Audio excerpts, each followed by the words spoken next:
Welcome back, ASLers. We are going to do an ASL scenario for you this time. It is from Out of the Attic Issue 1. And simply because we're going to step away from the jungles, it's getting way too humid in there. Kind of not dealing with the big bugs that I got to eat half the time. So from the jungles, we are going to go to Stalingrad, Russia in 1942, late November. The scenario that we're going to play is Skirmish in the Snow. It's OA number 2. Again, obviously out of the attic. So before we proceed with this, again, another reason why I'm doing these out of the attics for these transitional videos, kind of learning videos. These are Issue 1 and Issue 2 of Out of the Attic are great resources for players, either beginning players or transitional players, simply because they have tons of good little articles in there, lots of tidbits of information, lots of explaining of different rules, lots of good advice, and a crap load of scenarios. Some of them are small, some of them are a little bit bigger, but a lot of them have a lot of variety. The one we played earlier, I don't even know which OA1, OA24, or some shit like that. It was buying time. So that dealt with armored cars, and trucks, and transports, and motorcycles, and things like that, and high movement point costs. This one deals with another exit scenarios, happen to be another exit scenario, just to try and play with them. I think the exit scenarios are a little easier to do in terms of teaching because sometimes they could end earlier. But Out of the Attic Issue 1, Issue 2, available on wargamevault.com, whatever the .com, .net, .whatever. Super ass cheap. I think they're both $7 or $8 each. Yeah, that's a steal. I mean, legit, that's a steal considering how Out of the Attic Issue 1 has been going for like $50. So go buy them. I'm not getting sponsored by Wargame Vault. It'd be nice, but I already own all the stuff. So it's good stuff, just like the electronic rulebook. Really good stuff, and maybe even buy Chapter H if you need it. But if you have the electronic, you don't need to buy the Chapter H, I guess. But for the pocket one, but it's good stuff. So Skirmish in the Snow. Why are we picking this one, Stu? 1, it's ASL. 2, it's kind of small unit tactics, so we can get involved in some small unit tactics. And 3, it will likely involve a lot more burning the candle at both ends in terms of trying to read the scenario card and decipher some of the hints and tools that we can scrape out of this one here. It looks very simple, right? I mean, look at the OB. Let's go click over on it right now. All right. Pretty simple. 10 squads, couple tanks, 4 squads, 1 gun, big deal. I mean, that's about as simple as you're going to get. But unfortunately, my PDF from the download of is not so clear on this one. So, South Stalingrad, Russia, November 1942. You will need to know this information.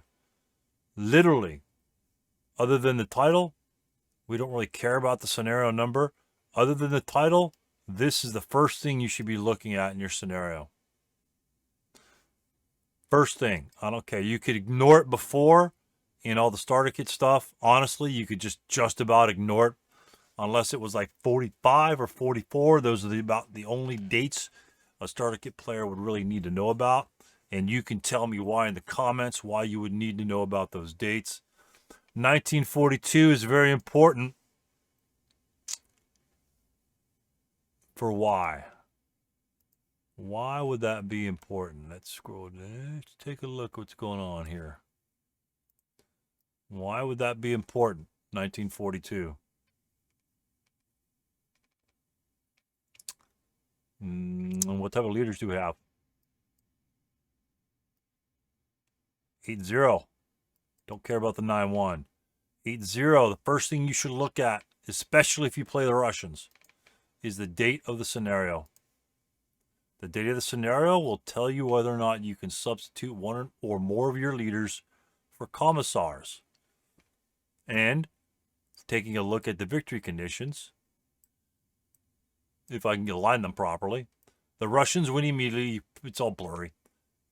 So don't adjust your set. It's all blurry on my end too. The Russians win immediately by exiting 24 more victory points, no prisoners along the north edge. 24 points. So keep that in mind. Key number, 24. All right. German sets up first. Russians move first. All right. 7 turns, 7 easy turns. Take a look. You have to take a look at this. Very important. Lots of critical information's in here. Don't really care about the ELR. You could look that up when you first fill your morale check. Set up on north of Hexro S using hidden initial placement if in concealment terrain or emplaced, which means the gun gets the hip normally, as it would be normally. So the gun can hip in open ground or in concealment terrain because the gun is just a gun. That's just gun rules. But the infantry have to be given the using hip in concealment terrain as a setup variation. A lot of times you'll see a lot of scenarios. They will put that information in the bottom scenario special rules. It kind of is a scenario special rule, but I think it streamlines the scenario by putting it here. I'm not sure what the deal was. Maybe they switched from this and they started putting it down in the scenario special rules. Don't know. But this is kind of good. It's easy to skip over. This is the second time I've done the video because I screwed up the first one. I forgot about the hip status on this to denote. So even reading the rule, reading it normally, you have to, oh, I've got to get a sniper too. You've got to remember to read everything on the card. Everything on the card is important. Everything on the card is important. Even the intro and the outro, because a lot of times that will tell you a couple tricks of the trade about what you might need to do. You know, hey, the Germans were pushing the AT gun all through the snow and chasing down T-34s. You know, that might be something that you look to. And that actually might be a decent option here too as well. That's something we could take a look at. Let's take a look at the, so again, four squads, really don't care about it. Two 4.67s, two 4.47s. They can deploy if you wish. Got a crew, mortar, LMG. What do you think the LMG is to be used for in this scenario? Obviously not anti-tank. Is it just a machine gun to shoot at these guys over here at 3 firepower? Nope. Oop. That's what we call a fire lane. Fire lane, one fire lane. If you get a decent angle with a whole bunch of Russian squads are moving together, it will slow their movement or at least give you a couple free rolls. That's what I intend to use the LMG for, at least set it up for, is to set it up for a fire lane protection of my other units. Okay? And all Germans are expendable. All Germans are expendable in this one because it's the victory conditions are based upon Russians exiting. Okay, we get down here. Victory points say 24 victory points need to get off. So how do we determine how many victory points or what needs to get the hell off the board? Well, you should know that by now. This should be known by heart. 2 points a squad. 2. 1 point per leader. Plus 1 point per leadership modifier. That's a negative value. 2 points, 1 point. So we have 20 points here and 3 points here. That's 23 points. What does that tell you? It tells you one of these bad boys needs to get off. You can lose 2, but that would mean you have to run a whole bunch of squads off. But one of these bad boys has to get off because you only have 23 points in infantry. And it's highly unlikely you're going to move them all off unless your German player forgot half of his hip positions. All right? LMGs, don't really care about the LMGs. They're just supporting fire, a little bit longer range fire. Don't really care about those. That's not going to add much to it. Even fire lane for the LMGs, not a big deal. Oh, you know what? Can't do that. All right, we'll get back to that in a second. Remember how I said again, these are the preconceived notions you have when you're looking at an OB. I said fire lane with this, right? We'll come back to the LMG. But that's from my initial perspective, I would think fire lane. So let's go down further. Okay. How do we determine? We need 24 points. That's 23 here. How much is a tank? This is an 11 armor tank. It's a T-34 M41. And again, we have to revisit the date here in just a second. But how do we determine how many victory points this tank is? Well, using your handy-dandy electronic rulebook, you whip this bad boy out here, and you look at, don't care about infantry, we need vehicles and equipment. Each aircraft, don't really care about the aircraft. And non-vehicular gun. That's a 2. That would be like the AT gun, right? Doesn't apply. Here we go. Each vehicle, including wagon, sled, but excluding mobile, all that crap, is worth 1 point. So we got 1 plus 1 point per a main armament that's not mouthed or disabled. So hopefully if you have a main armament, that's 2 victory points. 1 point for every multiple of 5 fractions rounded up. If we have 11 armor, how many victory points would that be? 11 armor divided by 5 fractions rounded up. Well, in your 4th grade class, you probably learned about a little bit of fractions. You should determine that to be 4.2 round up, or 2.2 round up to 3. So your armor is worth 3 victory points. Okay? So you've got 3 victory points for armor, 1 for the gun, 1 for the vehicle. That's 5. And you have a passenger rider crew in it. Each crew is worth 2 victory points. Okay, each squad or crew is worth 2 victory points. So you add 2 to that. The infantry goes off with that. 7 victory points per vehicle. So if you moved all your vehicles off and scored 21 points, we still need 3 points off. So you still need infantry off. Okay? So the infantry kids can't dick around and, drag the line. If let's say we get 4 squads off and a leader, the 8-0. So that's 8, 9 points. So we need 15 points left. Each of the tanks are worth 7. We're going to be short if we move 2 tanks off and 5 squads. We need a little bit more than half, or the 9-1 leader can really help. That's 2 points. And he moves fast. So leaders are extremely important in this one. But with that, we can determine what the strategies are. This actually might be a decent scenario in terms of variety of strategies. So let's look at the scenario special rules. Well, first of all, going back to the tank, you need to whip out your Chapter H rules. I won't pop it here. I'm going to try and keep these as brief as possible. T-34 M41. I don't know which vehicle note that is. Hold on, I'll look for it. Okay, Chapter H, Russian vehicle listings. Learn to interpret this table well. Okay, T-34 M41. Let's roll down. Okay, for all those that have no idea what the hell this is,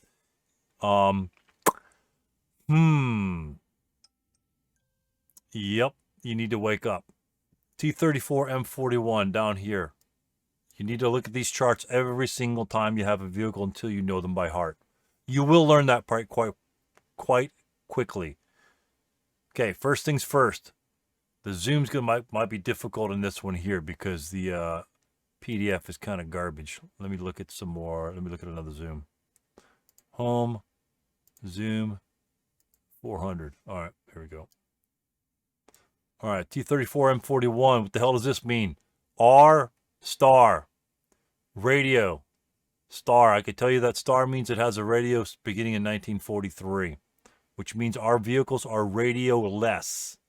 Okay, weight, rarity factor, when it's available, armor factor, minus F means you decrease your frontal on your turret. Right here. 5 is the crew survival, movement points, probably ground pressure low. If it's low ground pressure, what do you expect to see in the corner of the tank? Shit. You expect to see a square. Restricted slow traverse, 76L gun, bow machine guns 2, coaxial 4, APCR in 1942, which it is. And here are the notes, 14 CNM. Okay? You guys can look that stuff up later, 14 CNM. I just want to show you that chart. You need to look at that chart every single time you have a vehicle because sometimes weird things happen. The star on there, it says probably 1943. I'm not sure beginning, middle, end, but I'm pretty damn sure it's 1943. You can correct me if I'm wrong. Please do so. When is it? Again, first thing you need to look at when the scenario pops up. The date, 1942, especially with the Russians. Especially with the Russians, even the Americans too. Sometimes before 44, 1942, they use the red to hit numbers all the time. I mean, it's huge. You need to know the dates. All right. So I'm not sure. I don't need that. Okay. Special rule. Sorry about that, gents. EC or snow, no wind at start. Okay. EC means it's unlikely that fire is going to be burning because of the snow. Weather is ground snow. What does that mean in this scenario on board 2? Typically, you might think that's going to be a pain in the ass because board 2 is the mountain board. It's Hill 621. So you say, oh my God, these guys are never going to get off. Continue reading, please. Next line. All hill hexes are treated as level 0. This is a ground level only scenario. No elevations. Again, another good scenario to start for transitional players. They don't have to bother with elevation. Even players that are experienced, sometimes people don't like elevations. All terrain therein exists normally, which means essentially the trees or shell holes maybe or buildings. Cliffs do not exist, so that's fine. Germans suffer from ammo shortage. Anytime it gives you a rule reference, go read the rule reference. Right then and there. Right then and there. Ammunition shortage, primarily, from my perspective, right off the bat, no fire lanes. No fire lanes allowed with the LMG. But with the ammunition shortage, we're going to cover another rule. All right, so with ammo shortage, the weapon is not considered to be in good order. Okay, so therefore, if you have one of your squads firing the LMG, he can fire the LMG at the first hex the unit moves into by itself, and then he can fire the squad at the same hex without having a mandatory fire group. Mandatory fire groups are between good order units only. Ammunition shortage will make that a non-good order weapon, so therefore you can fire them independent of one another instead of together. So something you might want to look for. Read that rule, check out good order status. You're going to have to dig through the rules a little bit to bounce between a couple sections to understand good order status, fire lanes, mandatory fire groups. Okay? Check that stuff out, read it. That's what you need to know. And again, if I'm incorrect, please feel free to write comments down below. And we do have an exception to the ammo shortage rule. This is actually a really good scenario special rule. I think it's well written, really cool, adds a lot of flavor and flair to the scenario. So these rules, even though it's a giant paragraph, are 100% acceptable in my perspective, even from a simpleton. The German AT gun may use bore sighting. How's that different, Stu?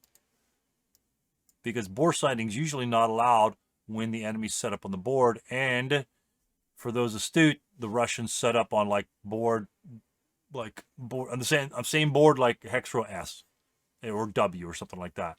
Typically, that's not allowed. That's why it's a scenario special rule here. Go read the rule section. Right now, C6.4. Go read it right now, pause the video, come back. And it's subject to special ammunition rules in lieu of ammo shortage. Again, another beautiful rule. We're gonna give the Germans ammo shortage, and then we're gonna give the gun special type of ammo shortage. That's legit. I mean, I love it. Prior to setup, the German player makes 2 secret die rolls. You can record these however you wish. If you play this on Vassal, they have the secret die roll revealer. It's a d6 plus 3. The final die roll determines the number of to hit dice rolls the AT gun may make with HE ammo. Okay, you roll a 6. Let's see, let me roll them right here. I roll a 2 and a 3. So, the gun may fire 5 to hit dice rolls with HE ammo. 5. Whether you get rate of fires and anything else, doesn't matter. If you get lots of rates of fire and you burn all your ammo, you're done, dude. You're done. So you might not, the rate of fire is almost minimized. The second final die roll is the number of to hit die roll the AT gun may make with AP ammo. So you are short with HE and AP, and I love that rule with regards to ammunition shortage for the guns. I really love that. Continue reading. One of the AP dice rolls may be considered APCR as long as it's declared prior to rolling the dice roll. Say, Stu, what happens if the APCR, the gun doesn't have APCR or whatever like that? Doesn't matter. This scenario special rule says one of those rounds is APCR, and when you say, I'm firing APCR, you fire it, that's the round you have, and that's it. Treat the to kill for the 75's APCR as if it were 75L. I don't know what the difference is in that. I'll probably look it up later. Don't care. All I need to know is that information right there. All right. Continue on to number 4. Maybe. At the start of the Russian turn 1 prep fire, the Russian places a pre-registered smoke FFE. If you don't know what pre-registered is, unfortunately it doesn't have the rule section. Go look at the pre-registered. Essentially makes it more accurate on the first shot, and you don't go through the AR and all the good stuff. So you place an FFE1, LOS is irrelevant. There's no off-board observer. You just put it where you want it. Roll for accuracy. Go read the accuracy rule because the accuracy will be different, I think, for pre-registered smoke or pre-registered hexes. And this happens to be smoke. Correct me if I'm wrong, but I think the direction extent is limited. If necessary for extent of error, and places the smoke FFE. Once all the smoke counters from this FFE are placed, remove the counter and end the mission. So essentially you get to put a clump of smoke to cover your unit's initial advance. How long will that smoke stay there? It's turn 1, Russian turn 1 prep fire phase. The smoke comes down, poof, it drops on the ground, poof. All over the place, the smoke's going. Russian turn 2 comes along, German turn 2 comes along, or German turn 1 comes along. Anything happen to the smoke? Nope. Russian turn 2 comes along. Anything happen to the smoke? Yep. Reduced to dispersed in the prep fire phase. German turn 2 comes around. Nothing happens. Russian turn 3 comes around. That smoke is going to be gone for all intents and purposes at the beginning of the turn. Okay? So it will last for 2 turns. It will have, pretty effective. Pretty effective. So those are the scenario special rules. They're all pretty simple. One changes the terrain. So at that point, you're done with that one. One is ammo shortage. Pretty easy to remember after you look it up. And then one's just the gun. And the gun you're going to keep track of during the game with counters or chits or whatever have you on the side, right? On Vassal, you can use the plus minus counters that are near concealment markers in your nationality's OB. You can hit those and put those the values that you rolled on those and just count them down as you go, or clone it and then count the second one down. This one here, scenario special rule 4, it's over and done with at the first prep fire phase. So for all intents and purposes, ammo shortage for the Germans for the infantry is the only thing you kind of have to remember. That's the only thing you have to remember from four of these, okay? And the only other thing you remember is, we'll go with the terrain in a second, but you'll see the terrain regarding the snow. The ground snow essentially negates road bonus movement for vehicles and infantry, unless plowed. Doesn't say it's plowed, so we're not going to worry about that. All right? So that's our scenario. Again, SK scenarios don't have to deal with all this extra bullshit half the time. There are no radialess AFVs in starter kit, and so therefore, you don't really have to look up the rule. Conveniently, all your T-34 M41s that are in starter kit are most likely going to be in 1943 plus scenarios. Therefore, you don't have to worry about the radialess AFVs. They don't even have to add the rule. However, some SK scenarios touch upon it. Again, low order battle, nothing to see here special. Nothing's important about the order battle here per se. Okay? So, let's go to the map and take a look at the map and take a look at some quick strategies for the Germans and Russian side that I will likely employ. All right, here's the map. I've got the winter version from Vassal created. I'm not sure if you can really see the lines there, but it's pretty bright. The problem is the winter snow is very, very bright. The Germans set up on S, I believe, north of hex row S, which is right here, pretty much right in the middle. Q's here, Q's in the middle. That's where the fold is. S is just 2 hexes. Actually, this guy's illegally set up. We may have to put him here. I actually don't want to put him there. Now I don't want to put him there, so I'm going to have to put this guy somewhere else.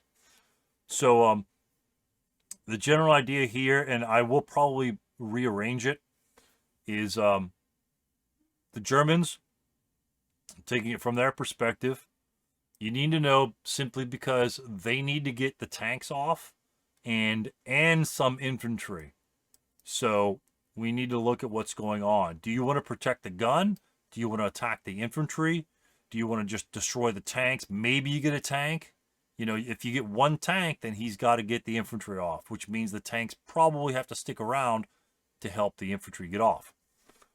This might not be the best spot for the AT gun. This is just a thought, simply because if the Russians are coming down this road or snowed in road, they come this way, I see him for 1, 2, 3 movement points, and therefore I don't get the limited.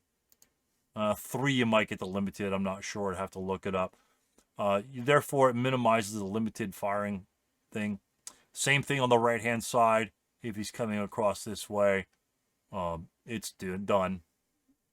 You have lots of movement points that you see him here. If he should happen to be crossing this way and pressing through this direction, you'll have to change your covered arc, and when you do that, you will lose concealment and hip status. No, won't lose concealment, but you'll lose hip status. You might lose concealment. I'll have to double check the chart. Something you want to do before pregame as well. So you'll have to determine where you think the Russians can go. The infantry can either be used to deter the Russians' advance, or, in my opinion, it depends. Again, when I was thinking about that, I can actually move this 237 over here and the 8-1 with the gun, or even a squad for that matter. And so if the gun needs to move, let's say it probably doesn't need to move, but let's say for whatever reason we need to move it, 237 is not going to be doing much. Actually, it serves 2 purposes. We're going to stack both these guys here. Maybe a 447 or something like that into that hex. So these counters here, these are new counters that I created. These counters are going to be used to identify individual hip units. So therefore, when this 467 fires, I'll remove that counter. And now we know that that's a non-hip unit and everybody else is still hip. Instead of having to change them, turn them upside down, sideways, whatever, because I rotate the board a lot. This is a better view here versus this view here versus this view here. I'll just remove the counter that's beneath it, and be done with it. Honestly, this view here is like probably the worst view. It's just difficult to see as a defender.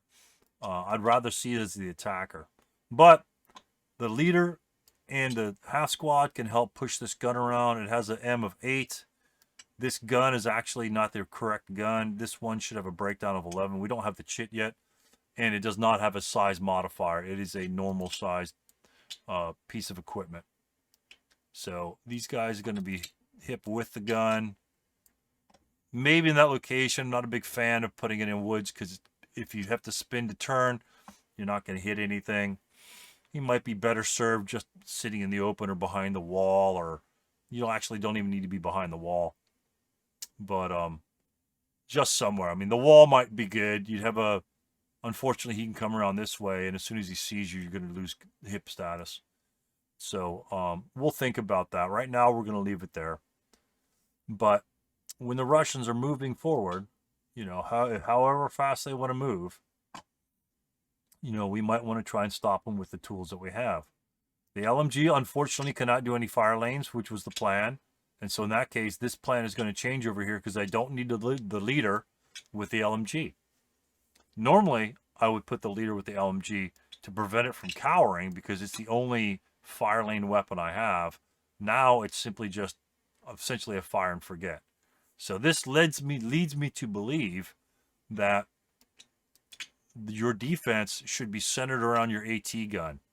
Because if you destroy 2 of the Russian vehicles, the infantry are done for the most part. So this is the scenario I have in mind for the Russians. And this is what you have to think about as well. How would the Russians proceed? Well, the Russians most likely aren't going to start driving his tanks up there blindly. And if he does, if he just starts driving, you're just going to die. You're just going to die. The tank doesn't even have to fire. In the defensive fire phase, it can say, okay, I'm just going to turn my gun like this. You can be in motion. We don't really care. You're a tank. We need 8 to hit. If you can't roll an 8, then whatever. So anyway, he's going to blast 2 of these guys, probably the flank shot. This guy here will be a frontal. Both the other guys will be flanks. Those will be flank shots. They'll be destroyed. One's going to have an APCR blasting in your side. The other one's going to be an AP. 2 tanks will be gone, plus probably an infantry unit. So you have a tank, which he'll certainly fire upon you as soon as you move in the movement phase during the Russian player turn. So he'll lose all 3 of his tanks if he does something like that. So, kind of knowing that, or anticipating that, how would the Russian respond to your defense? Well, if you said, hey, Stu, he'd probably send some scouts up there, I would agree.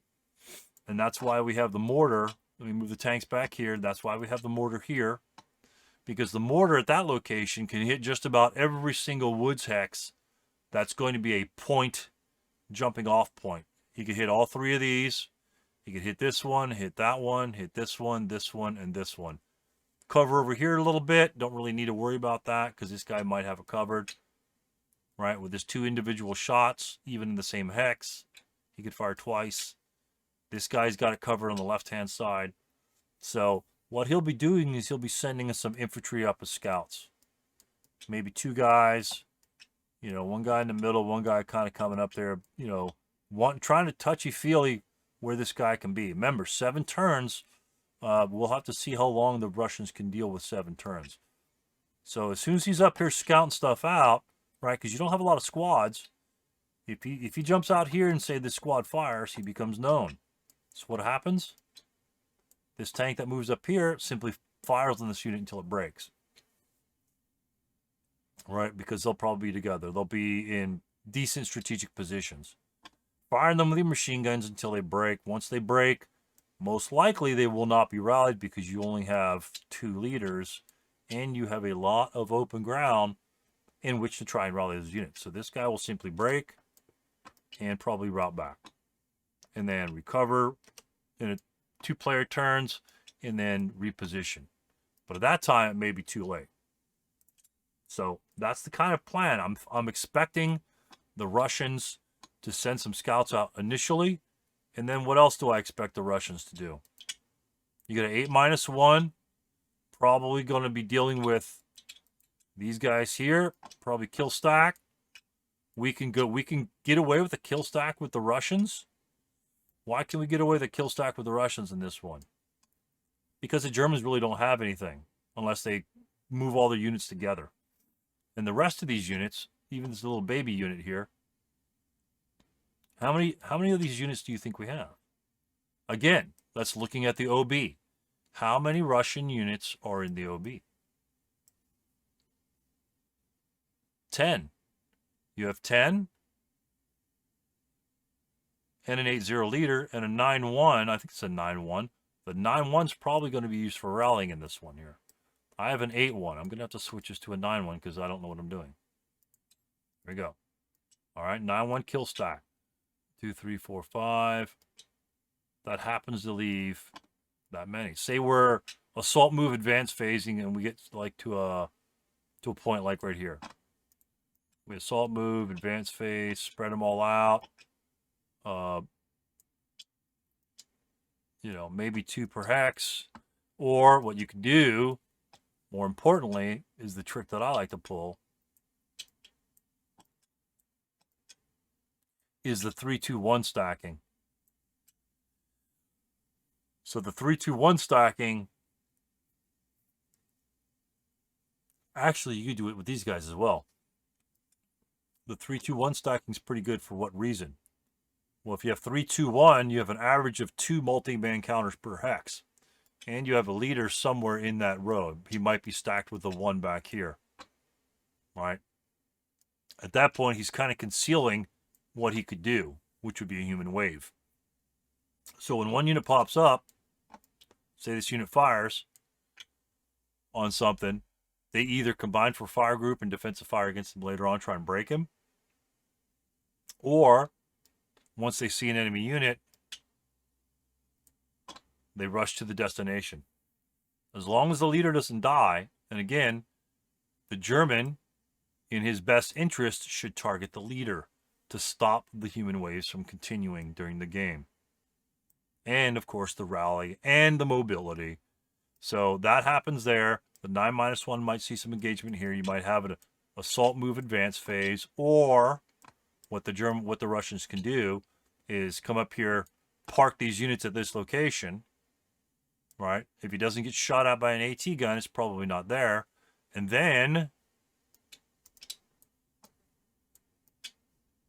these units that were set up back here behind the tanks can start their human wave behind the row of tanks. Any machine guns or infantry down here will have to fire through some hard hindrances that are the tanks. I would not, in my opinion, I wouldn't keep the tanks in motion. I wouldn't keep the tanks in motion. You say, hey, Stu, you got the Germans. If he sets up like hidden right here, he's going to get smoked with the Panzerfaust. Okay, let me remind you.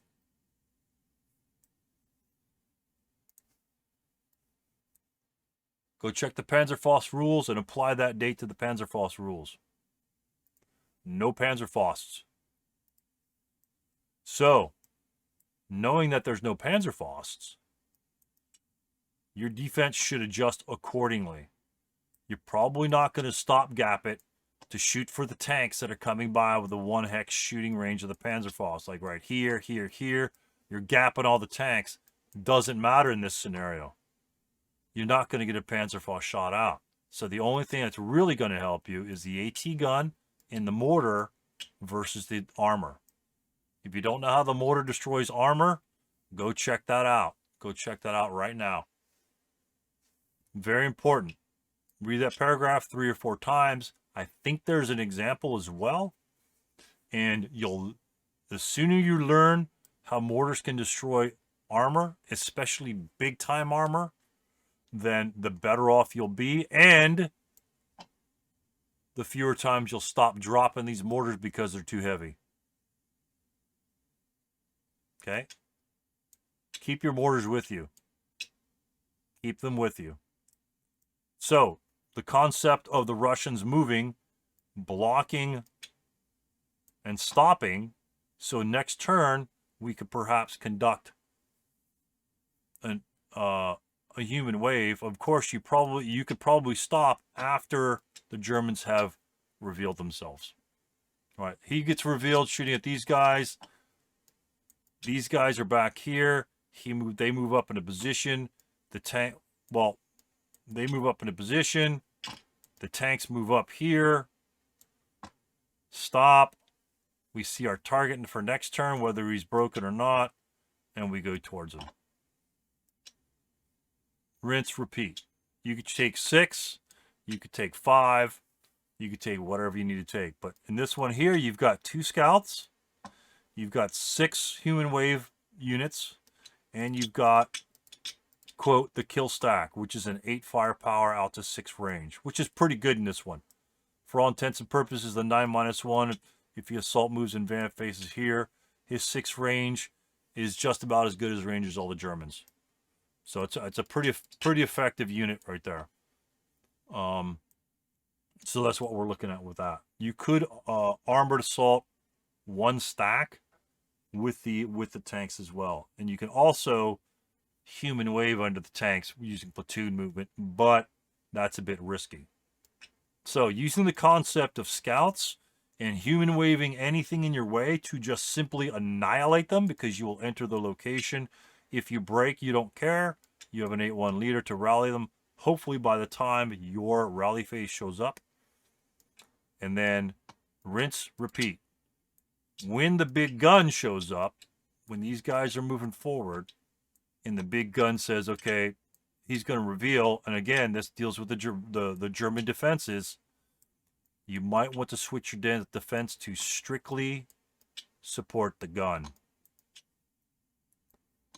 Right? Get as many shots in front of this gun to lay down as much firepower as possible and as much residual as possible. So when these guys start scouting, you start shooting. So fire here at K2, leaves 2 residual. Fire there, J2, leave residual. Fire here, you got residual in all these hexes. So when this gun shows up, then you've got line of sight likely to it, and you've got your bonsai, not your bonsai, but I've been playing too much SK. You've got your human wave ready to go right behind it. Okay? What problem do the Russians face at this point? All right? These units, at the move, you probably want to move these units first or fire them at this point if they're fire or broken. Let's assume these guys are broken and out of commission. You have a target here. We're not going to move our tanks first, for sure. Or you might risk 1, but you might consider human wave first. If a unit gets in that hex,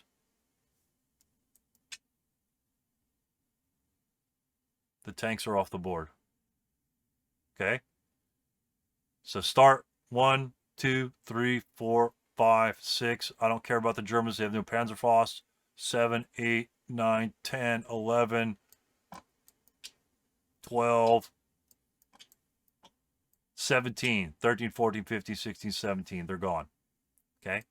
If you are at O row and that gun is taken out or is occupied by a Russian human waving unit, he may move all 3 of his tanks off the board in 1 turn from the O row. Or at least to a position where the gun can't shoot at him. Okay? That's what you have to worry about with the AT gun. Again, I would probably not want to put units up and spread them out and say, okay, I'm going to do as much damage as possible. You don't really have to. Based upon this Russian strategy, his units are going to be taking casualties as he mops up essentially the Germans. And once he finds that AT gun, if he does, then he's going to human wave, or he should, in my opinion, human wave that gun. And that's why if you have the Germans that have a centralized defense around the AT gun, you can lay as much residual as possible, inflicting maximum damage upon that human wave. If you don't, if these idiots are over here and the mortar's over here, and that's like super ass long range, right? And this guy is, He was like in the middle and he got overrun, or he's ignored. He's right here. He's not in the line of sight. And these guys start, and this guy was dead. This guy got killed. You got 8 minus 1, 2, 3, 7. A human wave will completely annihilate these units, or at least they should. It will completely annihilate them. So therefore, I think, in my opinion, a spread out German defense, because you only have to cover a certain amount of area, a spread out German defense will leave gaps in your defense to defend the AT gun. Of course, it depends on where you put the AT gun, right? Like if it's way in the back and starts shooting early, remember, you're not going to have that many shots. You know, you're just not going to have that many shots. And it's prior to, is it prior to setup?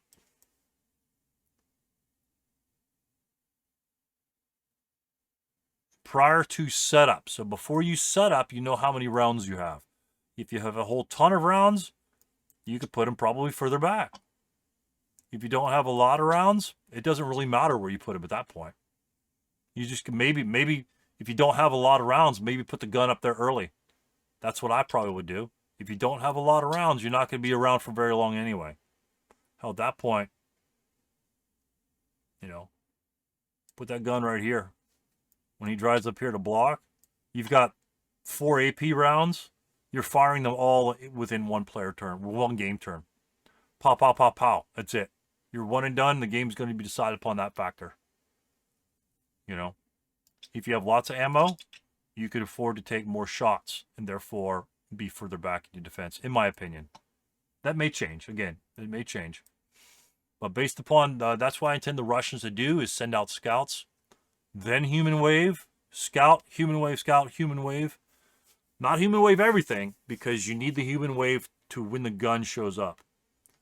And at that point, what you could possibly do, depending on how much time you've invested in moving, you can bait one tank forward by trying to break the platoon and drawing fire from the AT gun. If he doesn't fire at it, then I would park the son of a bitch right here to be hauled down on the left-hand side, and I would just probably spin the tank around and shoot at anything in back. That would stop the German routes.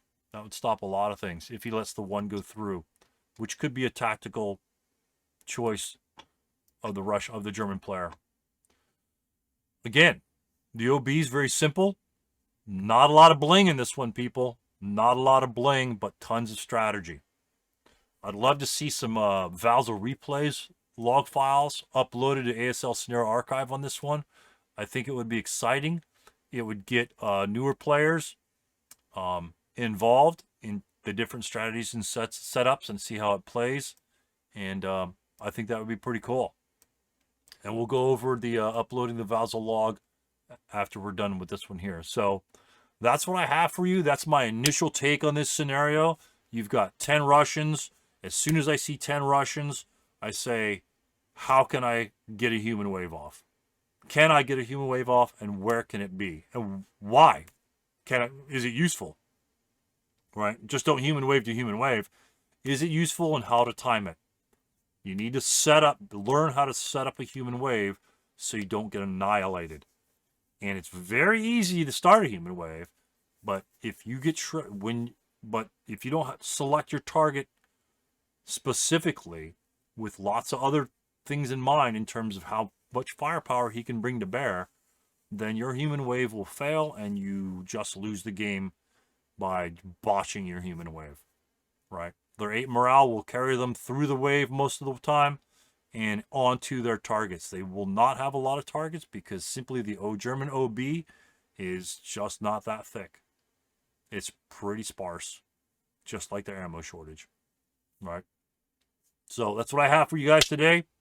Go check this one out and let me know how you guys play. Play these games. If you don't want to do the Valzel log, put your reviews up on the Scenario Archive. And then at the beginning of this particular game, or maybe at the end of my game, we'll check out the Scenario Archive to see what some people have come across in this scenario.